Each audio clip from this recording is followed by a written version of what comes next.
બાપુનગરમાં યુવા ચહેરો જયનામ શર્મા છે તે કોંગ્રેસમાંથી મેદાને હતા અને જયનામ શર્મા એક સ્પષ્ટ છબી ધરાવતો લોકોની વચ્ચે સતત રહેતો ચહેરો છે। એમને આ વખતે બાપુનગરમાં કોંગ્રેસે મેદાને ઉતાર્યા હતા અને જયનામ શર્માએ બાપુનગરની અંદર ભાજપની પેનલ અત્યારે તોડી નાખી છે અને જયનામ શર્માનો એ ભવ્ય વિજય અમદાવાદ મહાનગરપાલિકાના એ બાપુનગર વોર્ડમાં કૃણાલ અત્યારે થયો છે। બિલકુલ તો જે રીતના એ અમદાવાદની અંદર પણ મોટી ઉલટફેર છે તે જોવા મળી રહી છે। વિસ્તારો કે જ્યાં એ કોંગ્રેસ નામશેષ થવા જઈ રહ્યું હતું ત્યાં કોંગ્રેસ ફરીથી ક્યાંક ને ક્યાંક ઊભી થઈ હોય તેવું લાગી રહ્યું છે। આ ચિત્ર અલગ બતાવી રહ્યા છે। સુરતની વાત હોય તો સુરત મનપાની 120 બેઠકોમાંથી કોંગ્રેસે આ વખતે ત્યાં ખાતું ખોલ્યું છે। 2021માં જ્યાં કોંગ્રેસ 0 બેઠકો સાથે સમેટાઈ હતી, આમ આદમી પાર્ટી મજબૂતાઈથી ત્યાં 27 બેઠક લાવી હતી। આ વખતે CR પાટેલની ચેલેન્જનો સ્વીકાર કરી અને આમ આદમી પાર્ટી ફરીથી 27 બેઠક જીતી શકશે કે કેમ? સુરત વોર્ડ નંબર 12માં કોંગ્રેસના અરશદ જરીવાલાની જીત થઈ ચૂકી છે। જી હા, સુરત કે જ્યાં 120 બેઠકો ઉપર કાટેકી ટક્કર હતી ત્યાં રસાકસી ભર્યા જંગમાં ત્રણેય રાજકીય પાર્ટીઓએ પોતાનો દમખમથી જાદુ છે તે બતાવવા માટે અત્યારે ચૂંટણીના મેદાનમાં જોવા મળી રહી છે। પરિણામોમાં પણ જોવા મળી રહી છે કે જ્યાં અમદાવાદની વાત હોય, સુરતની વાત હોય, બાપુનગરમાં ભારતીય જનતા પાર્ટીની પેનલ તૂટી છે। હિંમતસિંહ એકવાર ધારાસભ્ય બન્યા હતા, પરંતુ બાપુનગરમાં 2 કોર્પોરેટર કોંગ્રેસના ચૂંટાઈને આવ્યા છે। અમદાવાદમાં અપસેટ સર્જાયો છે। બાપુનગરમાં કે જ્યાં પ્યોર ભારતીય જનતા પાર્ટીનો ગઢ છે, ભારતીય જનતા પાર્ટીની લેબોરેટરી છે, ત્યાં જયમન શાહ કે જે જયમન છે એ યુવા છે, એ જયમન શર્મા કે જે ગુજરાતના પણ નથી, હિન્દી ભાષી છે, એવા જયમન શર્માને ત્યાં યુથ કોંગ્રેસમાં હતા એ જયમન શર્માને ત્યાં જીત મળી છે।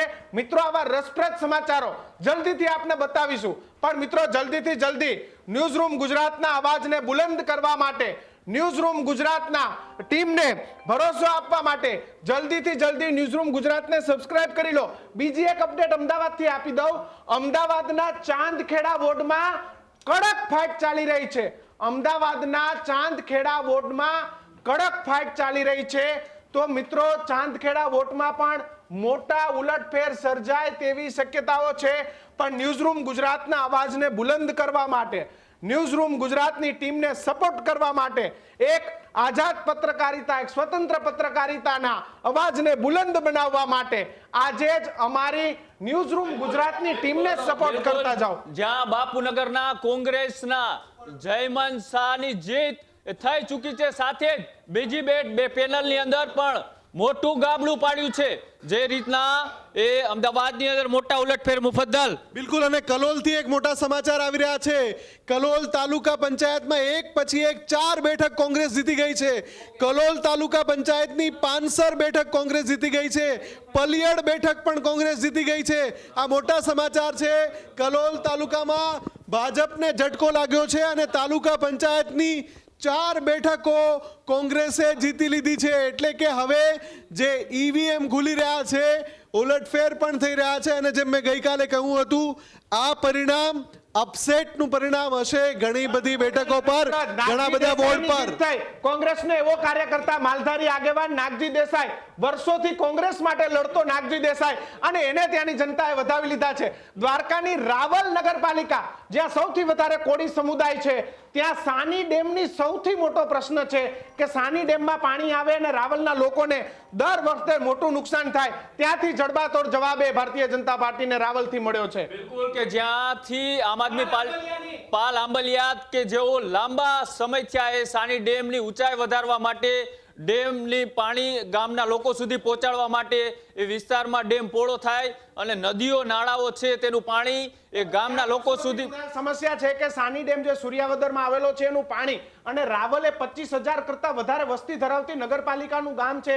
કોળી મહાજન સમુદાય રહે છે, મોટા પ્રમાણમાં કોળીઓ રહે છે, અને ત્યાં ફરી એક વખત કોંગ્રેસને જબરજસ્ત તનતોડ જવાબ એ ભારતીય જનતા પાર્ટીને મળ્યો છે। ત્યાંના પાલ આંબલિયા છે કે જે વર્ષોથી રાવલમાં મહેનત કરતા હતા અને એનું પરિણામ મળ્યું છે। બિલકુલ, તો જે રીતના એ ભાવનગર કે જ્યાં કોળી બહુલ્ય ધરાવતો આ વિસ્તાર, ભાવનગરની અંદર કોળી સમાજનો વિરોધ નથી ચાલ્યો. ભાવનગરમાં ફરીથી ભારતીય જનતા પાર્ટી જીત તરફ આગળ વધતી હોય તેવું લાગી રહ્યું છે. ભાવનગર મનપામાં વોર્ડ નંબર 1 માં ભાજપની પેનલનો ભવ્ય વિજય થયો છે.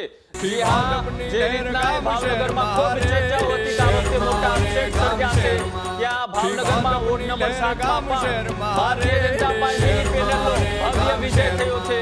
સાથે જ હવે રાજકોટના પરિણામોની પણ શરૂઆત થઈ ચૂકી છે. રાજકોટ વોર્ડ નંબર 16 માં કોંગ્રેસની જીત થઈ છે. જે આ રાજકોટમાં કોંગ્રેસની આખી પેનલની વિન થઈ છે. સબસ્ક્રાઇબ કરજો મિત્રો, થોડીક જ વારમાં સૌરાષ્ટ્રનું ચિત્ર સ્પષ્ટ થવા જઈ રહ્યું છે ન્યૂઝરૂમ ગુજરાત પર. ન્યૂઝરૂમ ગુજરાતને હજી પણ સબસ્ક્રાઇબ ન કર્યું હોય તો કરી લેજો. સૌથી પહેલા પરિણામ નક્કી છે કે ન્યૂઝરૂમ બતાવશે. આ વખતે સૌથી પહેલું પરિણામ કે જ્યાં રાજકોટ વોર્ડ નંબર 16 માં કોંગ્રેસની ભવ્ય જીત થઈ છે. કોંગ્રેસની આખી પેનલની ત્યાં જીત થઈ છે. ભારતીય જનતા પાર્ટીની કારમી હાર થઈ છે. દિગ્ગજ નેતાઓના કહેવાથી ટિકિટો અપાય અને જે લડાકુ ચહેરાઓ હતા તેમના પત્તા કાપવાનું પરિણામ રાજકોટમાં સ્પષ્ટ દેખાઈ રહ્યું છે.